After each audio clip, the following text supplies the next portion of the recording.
Things are so absurd right now that even women's basketball is not safe from a bunch of divisive political stupidity. A child phenom named Caitlin Clark has fulfilled a lifelong dream by bursting from a record breaking collegiate career and storming the WNBA. Now, NBA legends from Allen Iverson and Shaquille O'Neal to Charles Barkley and LeBron James and Magic Johnson have sung her praises. Nike has given her a multi-million dollar deal. Gatorade has featured her in ads alongside the great Michael Jordan, and her games, some of her games have drawn more viewership online or higher ratings than the NBA Finals, the men's games. On top of all of that, her ability to communicate surpasses almost any athlete I've ever seen, male or female. And she's got just a nice attitude. She's humble enough to know that there's room for improvement. So, in a sane world, this 22-year-old would be welcomed with open arms to a league that has never once turned a profit in 28 years and could use the extra publicity and interest, but that hasn't been so. The Caitlin Clark saga is one of the hottest and most bizarre stories in pro sports right now, and that's because it's about more than basketball. Few people are more qualified to talk about that than my guest today. Adrienne Ross has a wide-ranging background. You can't really pigeonhole her. She's an author, an editor, a writer, and a writing coach, a former newspaper columnist, and a speaker. She hails from New York, which you will hear in her bluntness and directness and her grit, which I love. She was a public school teacher. She coached high school girls varsity basketball. And at one time, she was an athlete herself. She is now the host of the Adrienne Ross Show. And our lively conversation has been immensely helpful into helping me understand why women hate each other so freaking much. But first, however you're consuming this podcast, be it Spotify, Apple Podcasts, wherever you prefer to scratch your CDP itch, just please make sure to leave a like, a comment, or a review if you're nasty. If you're watching on YouTube, I would greatly appreciate it if you subscribe as well. And as always, you can help this podcast and this community grow by sharing this show as much as possible. If you love it, share it with your friends. And if you hate it, why then share it with your enemies. My friends, I know it's rough out there. I thank you for all of your support. I've been turning the ads off on these YouTube podcasts because frankly, they're annoying and my biggest videos keep getting demonetized anyway. So if you enjoy my work, you like to support me, there are multiple ways to do so. For a few bucks, you can buy me a protein bar. You can become a paid subscriber to my newsletter. You can support me on Locals or tip me on Twitter or Venmo or Cash App or support my affiliates. All the links will be in the show notes. That pretty much is all of my housekeeping. I hope you enjoy my succinct and concise and lively conversation with the wonderful Adrienne Ross.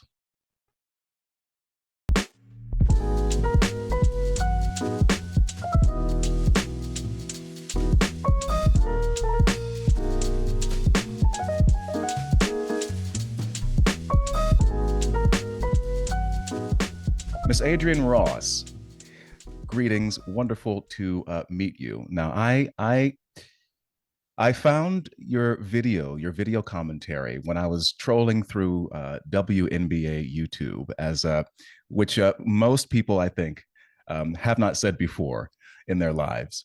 But you have a very unique background. I love you have a wonderful combination of warmth and grit, and you're a great communicator.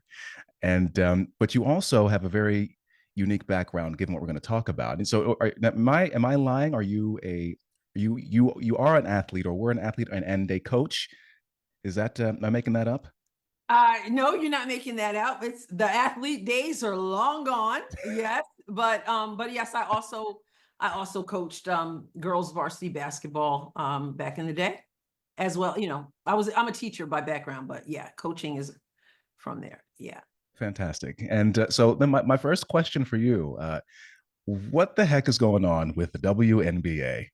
Um, well, I guess we'll get there. But the first thing I want to ask you is, as far as this one certain basketball player who we all know as Caitlin Clark, is the hype real?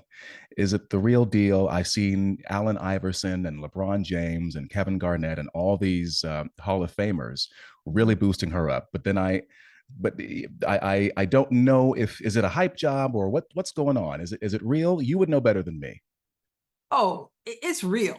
You know, you don't do what Caitlin Clark has done and not be real. To be consistent, to be the leading NCAA scorer, male or female, to take a team like Iowa to the Final Four, 2 championship games in 2 years in a row. The hype is real. And to be able to do what she's doing, even on the professional level, with all the attention on her and all the defensive pressure we've never seen in our lifetime against a rookie coming in, or anyone actually. Yeah, the hype is real, but I don't think we've yet to see what we want to see yet, you know. In terms of her room for improvement or where she has to go? Well, improvement, yeah, obviously she knows she needs to improve. There are aspects of her game that need to be improved, but we haven't seen her in her fullness because we haven't seen her play with people who are at the same level she's on. So a lot of people know Caitlin Clark as the logo 3 girl. That brings the excitement. She shoots the long threes, makes them think of Steph Curry, all that. But she's also an incredible passer. And so in order for us to see the fullness of that, you have to be passing to people who can handle where you are. And so we're not really seeing that. It's starting to turn around a little bit, but there's a lot of passes. She should have a lot more assists. She should have a lot less turnovers. And so we have not yet seen her in her fullness. Of course, we wouldn't. It's early. But even where she could be if she were on a different team, I think, with a different coach. Well, that's very fascinating because I do see honest critics, and this is a very an arts focused podcast. But for those who are behind, Caitlin Clark is this phenomenon whom I've described as Steph Curry with ovaries, but she's more than that, I think, in her own right. And she's caused a lot of controversy. She, as far as I can see it, she was a sort of a child phenom, a prodigy who took to sports very early and dreamed of being in the WNBA. Now she's in the WNBA, and she's after storming through college, and now she's been given $28 million endorsements by Nike. She's featured in Gatorade ads alongside people like the great Michael Jordan. And it stirred a lot of controversy because and I'm asking you because I'm very confused because there's one narrative that seems to be about how she's overrated and there are a lot of other players that are more deserving, and all this is a big hype job for a variety of reasons. And on the other side, I see that she's the greatest thing of all time. So it's sort of weird that there's all this sort of dialogue around the league, but it doesn't seem to be about basketball anymore. Yeah, which is sad because Caitlin, as she has said herself, I'm just here for the basketball, right? But there is a lot of jealousy. You use the word deserving. There are people who feel that they are more deserving. And by that, there are people who have paved the way. There are people who have won championships collegiately and in the WNBA, and they have not received the attention that Caitlin Clark has received. And instead of saying, this girl is good, we all benefit from her being in the league. There are more eyes on the league than ever before. Instead of embracing that, there are people who are pushing back because they feel that they are, quote, deserving, whatever that means. And they don't like the shining lights on her, and they feel like she hasn't proven anything yet. And they're jealous. I mean, they really are. Many of them. I don't want to say everyone, but there's a lot of that going on, which is and we've seen it show up on the court in hard fouls. You know, we've seen it on tweets and social media posts and all kinds of stuff. She just wants to play basketball. Part of my job as an artist is understanding the world around me, but with all the bias and noise, it's tough to make sense of anything. Enter Ground News. For pennies a month, this amazing aggregator brings you the hottest current events from outlets all over the world, left, right, and center, and emails you every day to shine light on your blind spots, stories you might have missed due to your own biases. You can install their web extension to learn which way a news site leans and download the Ground News app to get your news on the go. I love this service, friends, and I'm happy to provide loyal listeners of the Clifton Duncan podcast 15% off of an already unbeatable price. Head on over to check.ground.news/Clifton Duncan. Again, head to check.ground.news/Clifton Duncan to get 15% off of Ground News. Get yourself a bird's eye view on world events. Well, see, now this is another point of confusion for me because I feel like there's a weird dual narrative that's developing where, on one end, there are people who are saying, oh, her fans are being weaponized or her fans are going crazy and attacking other players. And the other side, they're saying, oh, she herself is being attacked. And at the same time, I'm saying, well, that looks like a basketball play to me, as it's called. So now there's a weird sort of tribe that's kind of forming of protect Black women and protect the white girl. You know what I mean? It's a bizarre kind of thing that's coming to, but I don't know if.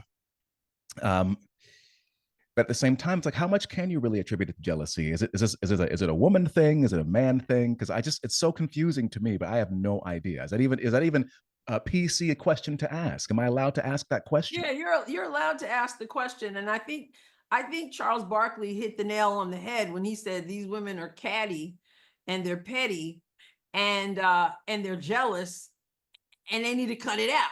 You know, and so yeah, there's a lot of that going on. Sports, the microcosm of culture, of society, the whole race thing. It's unbelievable, and it's Angel Reese versus Caitlin Clark, and that became a black white thing, and she's the great white hype. And if you're a Black woman like I am and you support Caitlin Clark, then how dare you? And I mean, it's just, I one thing I feel certain is that when Caitlin grew up dreaming of being in the WNBA, she wasn't thinking about all this. She just wants to go out there and play basketball. Now, you say certain things are basketball plays. Yeah, but when some of it is not basketball play, some of it is hard play, some of it's dirty play. And so now, since you've shown yourself to be dirty and catty and petty, so now when there is a legitimate hard foul, everyone's thinking, what is going on here? Because we've seen it. I also think that she came into a situation where before she entered the league, you had Diana Taurasi, Sue Bird, legends in the game. Taurasi said, well, you look superhuman when you're playing against 18-year-olds, but you're about to go up against some grown women. She wasn't just saying Caitlin, she was saying rookies in general. There's a learning curve. And I understand that that's true. But I think the players in the league took that on as this is our assignment to prove Diana Taurasi right, to prove that this girl has made the big leap, and it ain't gonna be that easy. And I think they're on a mission to prove that. So I guess another question I have then is, if now I'm learning who some of the other players are, and then I wonder, well, why is it that someone like an Aja Wilson, for instance, um, hasn't been more put to the fore? Why has the WNBA struggled before all this? Because before, it's weird because as a man, you were criticized for not supporting the league, but now I see a bunch of men who are supporting the league, but now they're being criticized for it. It doesn't make any sense to me. But so what's been the disconnect before? Why hasn't if we are to take if it is jealousy and if we're to steel man, say the other side, and say, there are a bunch of players who have been more deserving, who've been around for a while, and they have not gotten anywhere near the level of hype, then how is that the fans' fault? Is that not something that's on the league itself for not hyping up all this great talent? Sure, sure. Yeah, the league, and I've heard people say this before, that players in the league even have not really used social media, for example, in ways that it's being used today and capitalized on today. But I don't know that that would make a huge difference. Now, when I was a huge WNBA fan. I've gone away from the game for years and just now returning, but I was a huge fan. I never knew during that time that the numbers weren't like astronomical. That wasn't my focus. I enjoyed the game. I watched the game, and I would hear men diss the WNBA, and I'm like, you guys couldn't even ball against these women. Sit down and shut up, right? Nobody's interested Well, in the game. Nobody's watching. I'm like, people are watching the game. But I understand now that they meant people weren't watching the game, like masses of people. And so Asia Wilson, you threw her name out there. Extremely, extremely talented. But talent alone is not what's going to draw people. You have to be likable. You have to be marketable. And in this day and age, especially when you're talking about men who enjoy basketball, you have to bring something exciting. You can be, and I've always said the women's game is a purer game. If you're coming to the women's game expecting to see what you see in the men's game, you're going to be disappointed. But if you can take them as they are, women are not going to be dunking for the most part. They're generally more fundamentally sound because they have to be. They have to rely on skill. But Asia Wilson has all the skill in the world. But you bring a Caitlin Clark in, she's got a little more pizzazz. She's got the long range shot. It draws people to what they want to see. So nobody deserves it. And getting mad at fans who just showed up, as many of them are, even saying, well, these fans need to go. Caitlin Clark's fan, the new fans, the this, the that. You're hearing all this stuff because they don't like the fact that Caitlin Clark is coming in and bringing the show and bringing the eyes. And they want to say, as Angel Reese said, it's me too. It's me too. You don't deserve anything. You can't, you've got to market yourself and you've got to bring something that people want to see. And until now, most people didn't want to see it. so it seems to me, because I'm also thinking about the women's soccer team, right? There was a huge controversy surrounding that. They were like, let's, we are doing this, we're paying us, pay us more, we deserve this and that. But at the same time, I think of other sports like tennis or track and field or even combat sports, and I don't see the sort of same level of, like, I remember that Angel Reese clip about, it's us too, and I kind of She felt said it's bad. me too. Me, right? Well, I kind of felt bad for her because I'm thinking to myself, I mean, is that insecurity? Is that immaturity? What is that about? It's And both. it's such a shame to me. And is there no one around who's sort of massaging these? Well, that's a bad term of phrase, but their PR and saying like, hey, say, because the other thing about Clark that I notice is that, and I think you also appreciate this as someone who's a strong communicator, is that I mean, just in terms of her media savvy, Exactly. she's in the top, 5 of athletes, all athletes I've ever seen. She's so poised, she's so professional, and she's a great communicator, very articulate. Mhm.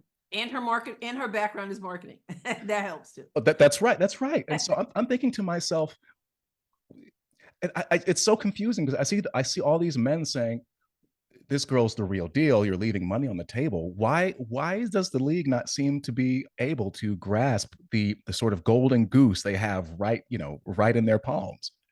They're being extremely foolish. But I shared a story in a podcast episode once, and I shared about when I taught seventh grade, and I had a student who played basketball. He went on to play in high school, was a good player. But when he was in seventh grade and on the the modified team, the junior high team, I said to him, all right, if you have an opportunity to score, I don't know, 25 points and lose the game, or score hardly any points and win the game, what would you prefer? And his answer was, thought about it. He said, I'd rather score 25 points and lose. And so, but again, he's in seventh grade. So I get that. I hope if I asked him later, his mindset would change. And I said, when Caitlin Clark was entering to this league, I said, there are women who are getting this attention now. They're getting the perks now. They would rather, some of them, go back to basic obscurity and lose the big picture if it means that they're the ones that can say, I'm the best player. If they don't have this woman getting the attention, they would rather be less than to make themselves feel better. And in fact, I think there are some who would prefer she not even be in the league. And then go back to people not watching because they're not making the most of, they're not making the most of this moment at all. All these eyeballs on you, and you're cheap shotting people, and you're getting on social media saying, other than 3-pointers, what does she bring to the game? And coaches getting out there saying, there's more than one team. I mean, it just looks petty. And then saying me too. Yeah, it's immature, it's insecure. And they wonder why some of them, they're not marketable. A'ja Wilson, amazing player. And yet she gets up there in an interview with her coach, Becky Hammon, and they're talking about Caitlin Clark and making jokes, and she's laughing and you know, I'm saying you need to bring more than what you can do on the basketball court. That needs to be more exciting for some people. And you need to present yourself a certain way, which Caitlin Clark does without fail. Now, here's a difficult question, and it has come up, but I mean, how much of it is, and I'm trying to put myself in their shoes. You have this league that's almost 30 years old. It's been fronted primarily by Black women. And now this white girl comes along and she becomes the face of the league. How much do you think that plays into it, of these women who feel like they're being, I mean, you know, Stephen A. Smith has referenced this. I mean, I personally don't really agree with him, but is there any kernel of truth, do you think, to that point of view? There's that she would not be getting the attention if she were not white. Is that what you're saying? Yeah, well, just trying to see it from, you know, if I don't think anyone's come out and said, and any of the, I haven't seen Black women come out and say this directly, but they're kind of talking around it. I think this idea that A'ja Wilson came out and said it, and others okay, came out and said it. But I think that, and Lindsay Schnell, who writes for the USA Today, a white woman, she's had an article in which she had said that the face of the WNBA should not be Caitlin Clark, should not be a white woman. It should be a Black woman because they have paved the way. Now, there's the shoulda and the deserving and the entitlement and all that other stuff. Ain't nobody got time for that. Who's bringing the game? Who's bringing the whole package? Who knows how to present the league well? I ain't got time for this person deserves that. Yes, people have paved the way. But let's say that Diana Taurasi, supposedly the best of the best of the best, ain't she white? Sue Bird, she's white.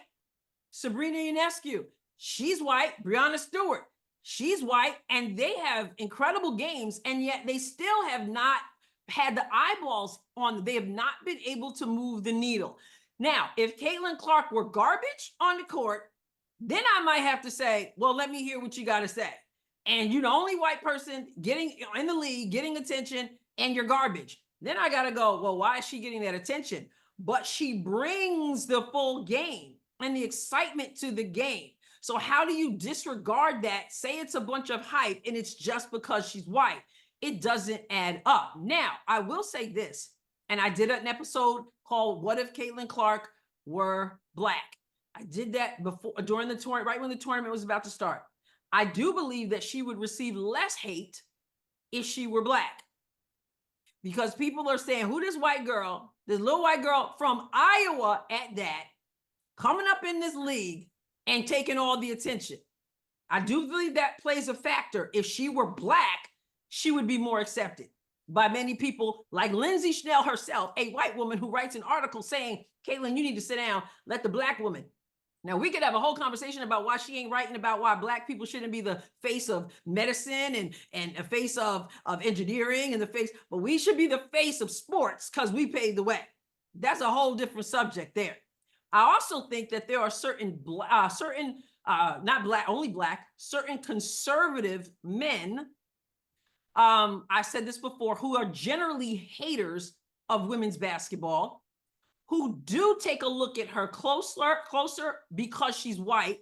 And the reason they do that, and I'm not saying everyone, but some of these haters who've been against women's basketball, they're looking at her closer because she's white, because they generally see the basketball league as just a bunch of Black people, just a bunch of Black women. But because she stands out, they had to take a look at her and say, okay, she's not just another Black person playing ball. And I don't think that's the majority of people's opinion, but I do think there are some people who've been hating on the league who are more accepting because they lumped everybody else together. Twin Engine coffee is grown in the gorgeous, sunny mountains of Nicaragua, where it's selected, roasted, and packaged before being shipped right to your door. Not only is their bold and aromatic coffee delicious, Twin Engine also employs farmers, tasters, printers, retailers, packers, suppliers, and artists in the local community. Did you know that 99% of the world's coffees are grown in the world's poorest countries? Well, by purchasing Twin Engine coffee, you are not only treating yourself to the best cup of joe around, you are helping these wonderful people to lift themselves out of poverty. Support small business, support the Clifton Duncan podcast, and support the good people of Nicaragua by ordering from twinenginecoffee.com/Clifton Duncan. Again, that is Twin Engine Coffee at twinenginecoffee.com/Clifton Duncan.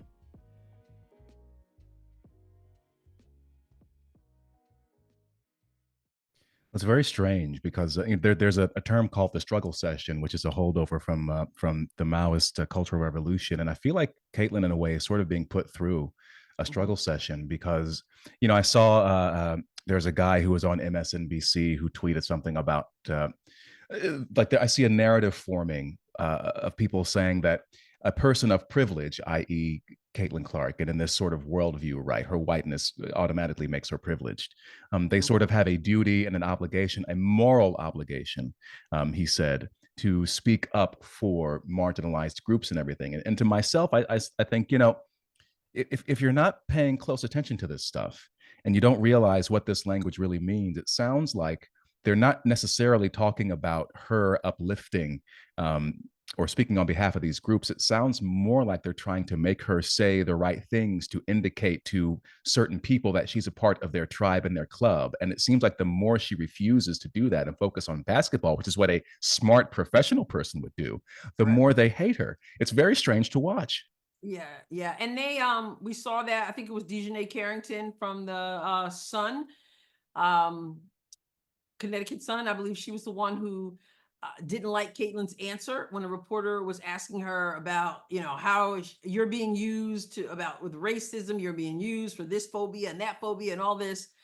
And, Caitlin's like, I'm not here for the other stuff. Like, I'm here to play basketball, and, it's unfortunate, etc. And that wasn't enough. And so I guess she got the question again. And at that time she sort of said, yeah, I think it's bad when people do that, et cetera, et cetera. But Dejanay Carrington had gone and she said, basically like she had the privilege of not noticing certain things. And, how dare you answer that way? And I'm like, well, what did you want her to say? Yeah, they're going to try to make her conform and try to get a gotcha moment and see what she's got to say about all these political issues, world issues, all this stuff. I remember when I left home to go to college, my Aunt Alma said to me, I don't want you, but right or wrong, this is what she said, Black woman from the South, you go into that college, you go in there and get your education, keep your mouth shut with some other stuff, and don't get caught up in a whole bunch of causes and all this other thing. Oh, whatever, auntie, But I have a feeling that probably, Caitlin's dad probably like, look, you go there, a lot going on in that league. And I don't think she had any idea what she was coming up against in terms of just the personality and the hatred and all this stuff. And you know what? You go, she probably called home and said, what in the world? Like, this is what I was wanting to be in all my life. You just go, you play your game, you keep it steady. And I think that she's done a good job of being able to answer questions, but I think they'll keep hammering at her. It's really a shame to watch because you would think, and the NBA, the men's league, they dip their toes into a lot of this political stuff, and I think people don't really recognize it as a specifically political thing. They look at it as through a moral lens, and you're standing up for people. But the NBA, I mean, there are still people now that I see, at least in YouTube comment sections and elsewhere, who say I refuse to watch the NBA now because of all the political stances that they took. And and so it to me begs the larger question of it. To me, it looks like that you can't see to me, the WNBA, you can't look at there are a few better examples Mhm. of the corrosive impact of identity politics than the WNBA, because it's not just the people who are saying, oh, the league is it's we should stand up for black women and LGBTQ and all of these. It's also, as you mentioned, like sort of these reactionary responses now, which I now see coming up in more right wing media, which are saying it's all these black women who are bullying. They're calling them thugs and things like this. And I'm thinking to myself, the same people are just saying, I mean, me, I'm a normie. I'm just like, I just want to see basketball and I want to support these women, and we all want them to win. Right. But the conversation around it has gotten so toxic now, and I'm like, what does the WNBA do now? Because it's not really, like I said before, it's not about basketball, but it's become about this other thing now, and it's such a shame. It seems like it's such a commentary on where we are as a society. I think it speaks to the fact that you can want a moment for years and years and years. You want this moment, and it comes, and you reveal that you're not prepared for it. Um, and and like you said, there's been constant conversation about X and Y and Z, and then a little bit of conversation about basketball, right? So I mean, I think a lot of people recognize like take the Olympic situation, with Caitlin Clark not being put on that list. And then people are like, well, they missed the moment. And now the league is like, well, this is just about basketball. Like this is a basketball decision, right? And everybody else is saying, well, you better be thinking big term marketing as well. This is a great opportunity, but no, we just want to do about basketball, But then in the other time you got Brittany Griner, she's doing her thing and dissing the country and all that, and we're going to leave the court during the national anthem and all that. But no, with Caitlin Clark now in the Olympics, and I know the WNBA and the Olympic committees, they're not the same, but we know they work together. And so, yeah, is it about basketball or is it not about basketball? It's about basketball when you want it to be about basketball. It's about all this other stuff when it's convenient. It's pathetic. It's sad. It really is. And I'm telling you now, if I weren't wanting to watch Caitlin succeed and watch her journey, I'd be out. Like I was out for years. And I'm hearing more and more people say the same thing. Like, some of these people, I mean, and then her game, the way they're defending her and stuff, and the way she's being coached, she's not even fully being able to play her full game. And so you've got some of the men who are coming in who love to see the offense and love to see all that. And then they see what this coach is doing to her or not doing with her. And they're just like, I'm about to be out because this is just the reason why I wasn't watching it to begin with. That's so interesting because I again I'm watching these other YouTube channels pop up, and again I go back to this idea that men aren't supporting the game enough, but I see all these channels run by men who they're talking about the nitty gritty, the nuts and bolts of the game, and they're really Yeah. giving the players their due and everything. But I reached the same thing about a week ago. I said, man, if this, like, I really want these players to win, and whatever I feel about Angel Reese, I mean, she could, she just put in she turned in a great performance the other night, and she's got greatness in her, and even if, and maybe it's a bit of a hot take, but I feel like if there is some beef, and I don't mind that, as long as it is exercised on the court and in the game. Like, maybe a little beef is good for the league. I mean, one of the complaints about the men is that they're all friends. And it's like, but you think of like about Jordan and like Isaiah Thomas, like those guys hated each other, the Bulls and the Pistons. And we want more rivalries. Um, we want more aggression. We want more competition. So that's okay. But if it becomes about something else, then that's when I'm like, you know what, man, it's just too much. Life is too short. I don't feel like watching Yeah. all these people mess up. But the last thing I wanted to say, which I think is kind of interesting, is what I've noticed for a long time as someone who comes from the art and entertainment sort of media industry, and who has over the past few years been way, way, way more absorbed by sports, and I see the different cultures between the two. And I think what's really interesting now, we're sort of seeing the death of sports entertainment media, and at least as we knew it, and we're seeing the rise of people like yourself and myself and other great commentators. And to me, it looks like there's a big clash between the media culture and what they've prioritized, and what the actual people on the ground prioritize. And it seems like the WNBA is sort of inside that first media bubble where they're on this sort of moral crusade for political reasons, but everyone else is like, no, we're watching sports. What the hell are you talking about? Right. Yeah. Well, there was a time I felt like sports supposed to be like going to the movies for some people who like to go to the movies. It's an escape from the, what's close to home. And but now what I so far this year, it's like this is worse than the political fray that I find myself in, and it's just painful in so many ways. But and I feel like Caitlin Clark is her presence has brought out a lot of what is going on in the culture and within people. It's like it's sort of like somebody pressing the button on and touching on something that people thought was healed. And so I don't know. I think she's brought out the best in some people and the worst in other people. And I don't know. It'll be interesting. I'm not sure if I'm answering your question, but I just Well, think yeah.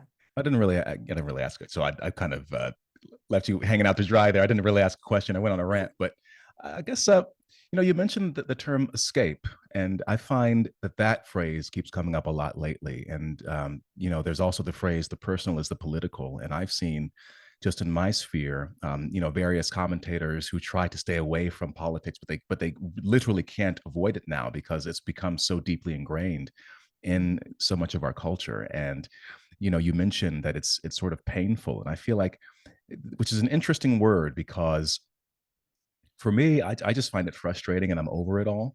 Mhm. But in terms of someone who loves sports and finds it painful, I mean, I can't. I mean, I feel bad. I'm sorry, but I feel like it's people who are in my who come from my sphere who are pushing this stuff, and everyone else just feels like they want to get past it, but it seems like we just can't for some reason. Yeah, it just bleeds into everything. I did now I this is new as far as spending a whole lot of time talking about sports. I don't generally talk a whole lot about sports. But I had a little bit to say about Caitlin Clark, and then people were just like, "We want to hear more about this." And then you started breaking down some plays of the game, and people, "We want to hear more about this." But generally, I speak a lot about culture. I speak a lot about faith or education and politics. And what's sad is that we are so divided along these political things that they bleed over into everything. I did put up an episode a week ago today, and it was political in nature. And then I had some people who are just like, "Oh, uh, I'm out of here. Unsubscribe. I like what you say about sports, but unsubscribed. I'm done. I'm out." And I had an exchange with one guy, and he was just, he was telling me how he felt. And I was like, listen, if you thought you were going to put me in a box and tell me how to think, then you got the wrong, you need to go because you're not going to be happy here. And so we went back and forth. And he's like, so finally I said, well, hey, you got to do what you got to do.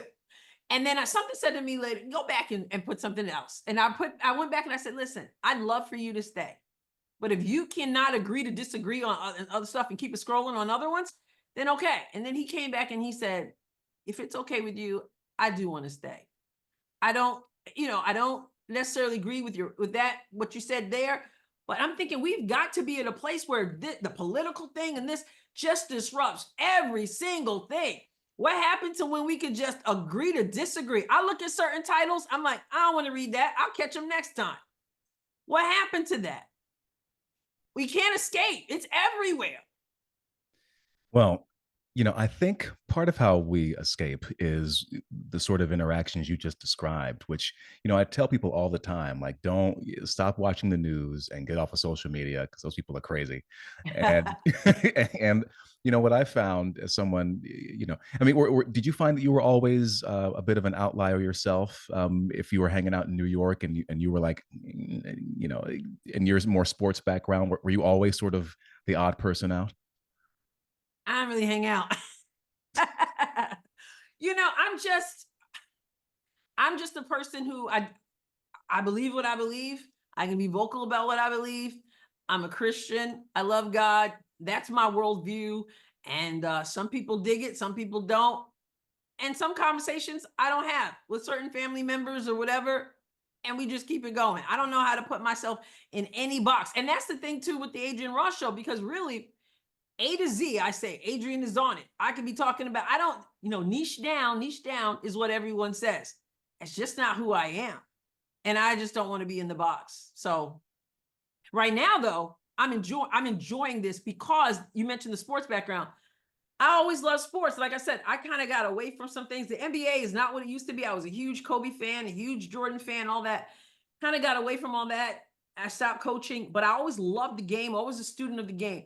So the interest in Caitlin Clark has also allowed me to tap back into something that I really love, and to be able to talk about it and look at games and break them down and share with people who are like, we want more of that. I love that part. And so that's been exciting. Well, fans of this channel know that they're fans of this channel because they don't want to be put in boxes themselves. I guess the last thing question I have for you might be an unfair question. Uh-oh. I mean, what do you see as the future of the league? Can they improve? Is there any road for improvement, or how do you see this playing out in the future? Because I for one, I'm concerned because I see that the more perfect Caitlin Clark remains, which she's been pretty much perfect thus far, the more she'll be hated, and I don't know what that means for the future of the league. Yeah, I'm not very hopeful. Really? And that's, yeah, really. But I mean, they've got a lot of talent coming up. Juju Watkins is going to come up. I mean, I heard a guy say all this nonsense going on in the league. I hope they get their mess straightened out. He was talking about the jealousy toward Caitlin Clark. He was like, I hope they get this mess worked out before Juju gets up here. And your Paige Beckers, all this stuff. So there's great talent coming up. But I found myself, I've always thought, well, wonderful that these women can play in their own country and don't have to go overseas. But I'm telling you, when Caitlin entered the league, I was thinking, I hope she takes her toys and goes home, because they don't appreciate it.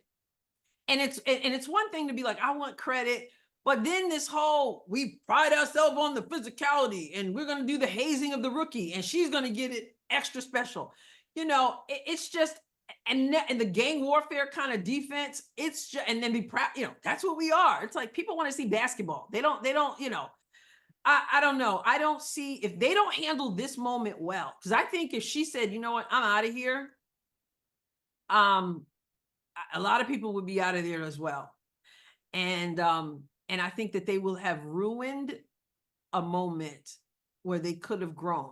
But I said it, and I'll say it again, as I said to you already, I think some of them would prefer that than for her to be in the spotlight. That's such a shame. Small thinking, and I believe it's true. Not everybody, of course, but there are many who they want to sabotage. They don't want to see her excel because they don't want her to have the credit, and to have her out, if it means more talk about them or even less talk about them, I don't get, but not as much about her, they'd be okay with that.